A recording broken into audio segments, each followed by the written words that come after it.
other shows we have for you to enjoy at myclassicradio.net. The Avengers was most certainly not a household name in South Africa prior to the radio series.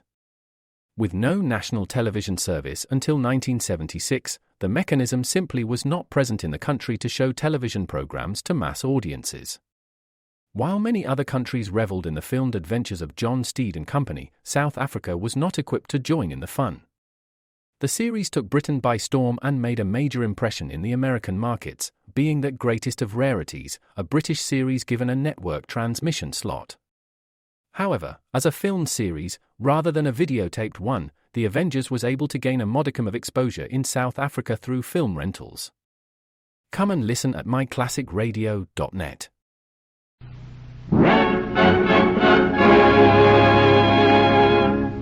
Afloat with Henry Morgan.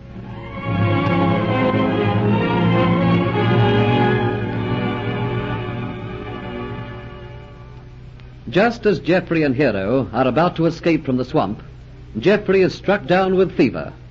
Determined to stay with him, Hero carries him through the raging storm and eventually finds sanctuary in the sheltering boughs of an old tree.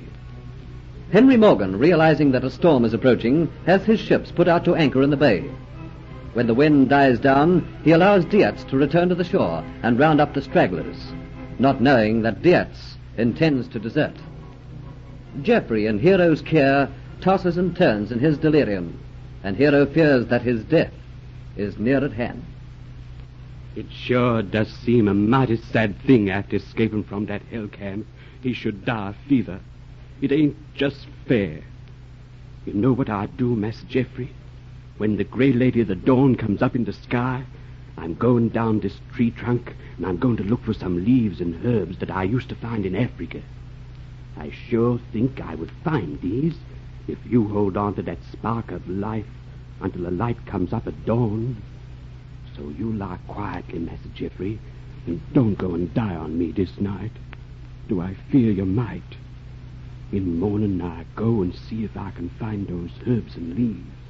So Hero keeps his vigil beside his newfound friend, praying that the spark of life will not leave Geoffrey.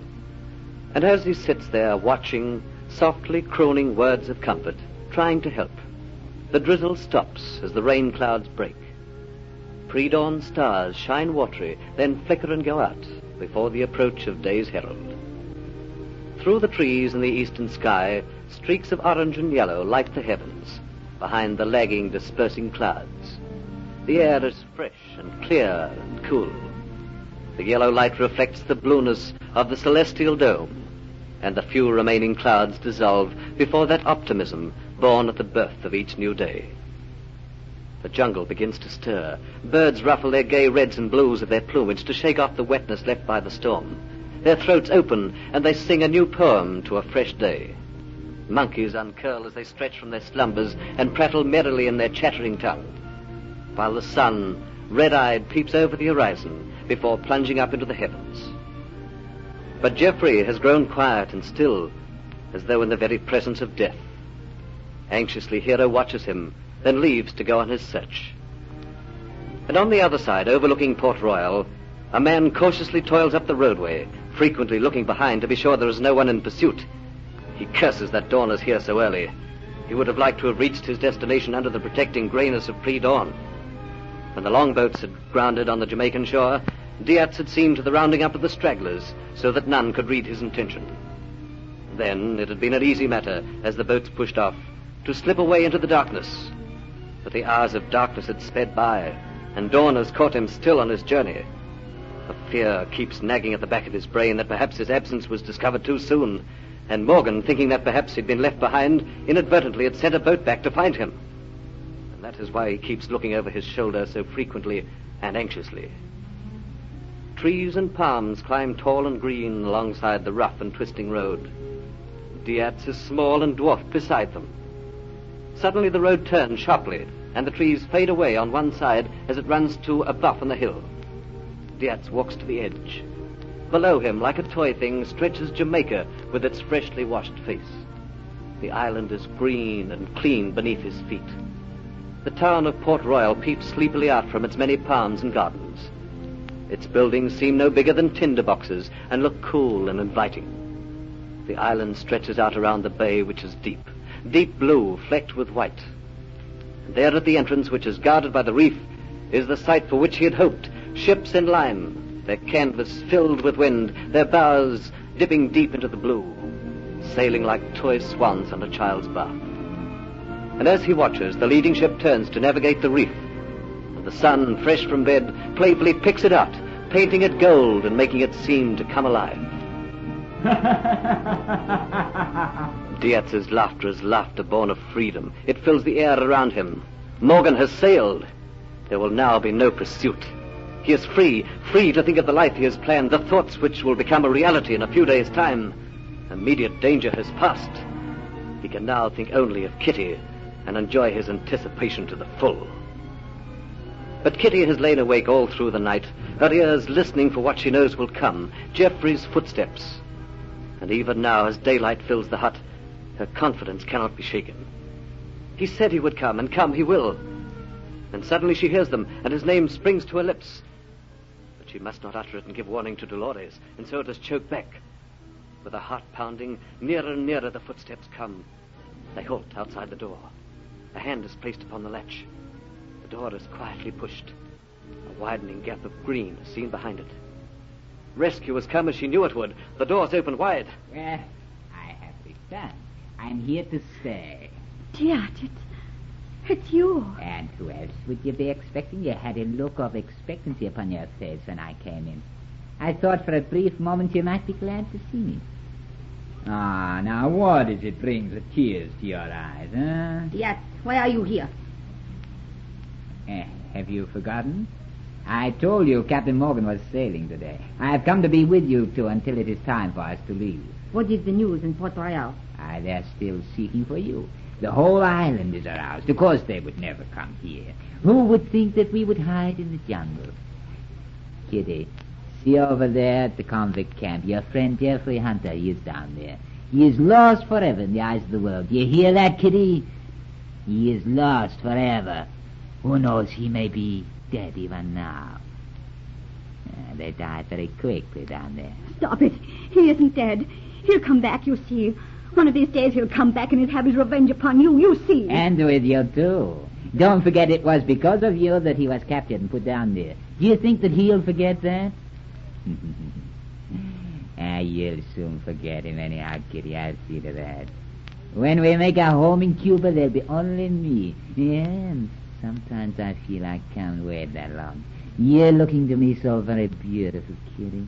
Your lovely soft hair around your face. I can hardly believe that at last you're going to be all mine for just as long as I wish. Oh, it's a most exciting thought. Then, dear, you had best forget it for the moment. We are not out of danger yet. We have yet to leave these shores. You're in a fine state of nerves, Dolores. Would not you be if you had been kept here in this filthy hut with this woman for days? I'm nearly going out of my mind with boredom, with worry and anxiety. It will not be long now. Surely the ship will be calling very soon to take us away to Cuba. I know when it is coming. I will keep the information to myself. I will feel a lot safer if I do not share that secret. You have the Aztec necklace with you? Oh, yeah, but of course. Is it not agreed that I'll give it to you when we reach Cuba? Two such wicked people as you will not be allowed to succeed in this vile plan. So, you have changed again. All through the night you seemed so different. Now fear has come back again. Yeah, it doesn't matter what she thinks or what she believes. There's nothing she can do. What's that? What? Dogs. Bloodhounds. Bloodhounds? Don't they use those dogs for tracking down people? Yeah. Someone must have escaped from the swamp. Some slave or some convict or something. That is just what I didn't want to happen. Why? Oh, don't you understand? All the guards will be out searching for this escaped convict. They might just stumble across our hiding place here. They will have already been told to look out for you, Dolores, and if they should come here, all our scheming will go for nothing. Oh, perhaps the convict could have gone not far. They will catch him tonight. No, their task will be very hard because the rain will have washed away all the traces. There'll be no scent for the dogs to follow. We must stay in this hut and not move from it. We must be very quiet. Now, if you dare raise your voice, Kitty, and try to attract attention, by heavens, I swear I'll throttle you. But Kitty isn't listening to Dietz's threats. The disappointment she showed in his arrival has given way to a new wave of optimism. The baying hounds mean a convict has escaped, and that can only mean one thing, Geoffrey's escape. And the rain will have obliterated his traces. They'll never find him. He will remain hidden in the jungle until the pursuit is past. And then, of course, he will come and rescue her, and will then pay his account with Dietz. The fear which she felt when she read her fate in Dietz's eyes has gone. Helpless as she is, she need fear nothing from him. Only a few hours to wait, and then Geoffrey will come. Not so far away, Hero pauses in his task of gathering herbs and leaves and listens to the baying of the hounds. Hastily taking what he has gathered, he returns to the tree and climbs up beside the still unconscious form of Geoffrey. The fever makes him burning hot. His breath is deep and short. And while Hero compounds his mixture, he listens to the baying of the hounds going further away. A sigh of relief escapes him. Satisfied at last with what he has done, he applies his mixture to the patient, and then sits beside him, waiting. 2 days pass. 2 days of watching, broken only when Hero tends to Geoffrey in his fight to break the fever. Occasionally during the 2 days, he has heard the baying of the dogs, but always far away. And Kitty, during these 2 days, has waited and waited. Faith giving way to wonderment, to apprehension, to fear, and finally to despair. There is only one thing which she can believe. Geoffrey isn't coming back for me. He didn't mean it. She cares not now what happens to her, but her mind is numb. She has not noticed that Dolores has been talking earnestly to an now excited Dietz. Did you hear that, Kitty? Tonight is the night we leave for Cuba. And when the sun rises on the next morning, Geoffrey stirs and opens his eyes. Master Geoffrey, you're better now. The fever is gone. I knew it would. You'll live now. Fever? What are you talking about? What are we doing here? The rain. The storm. Yes, We escaped and I carried you here. You had the fever, but you're better now. We've been here 2 days. I remember.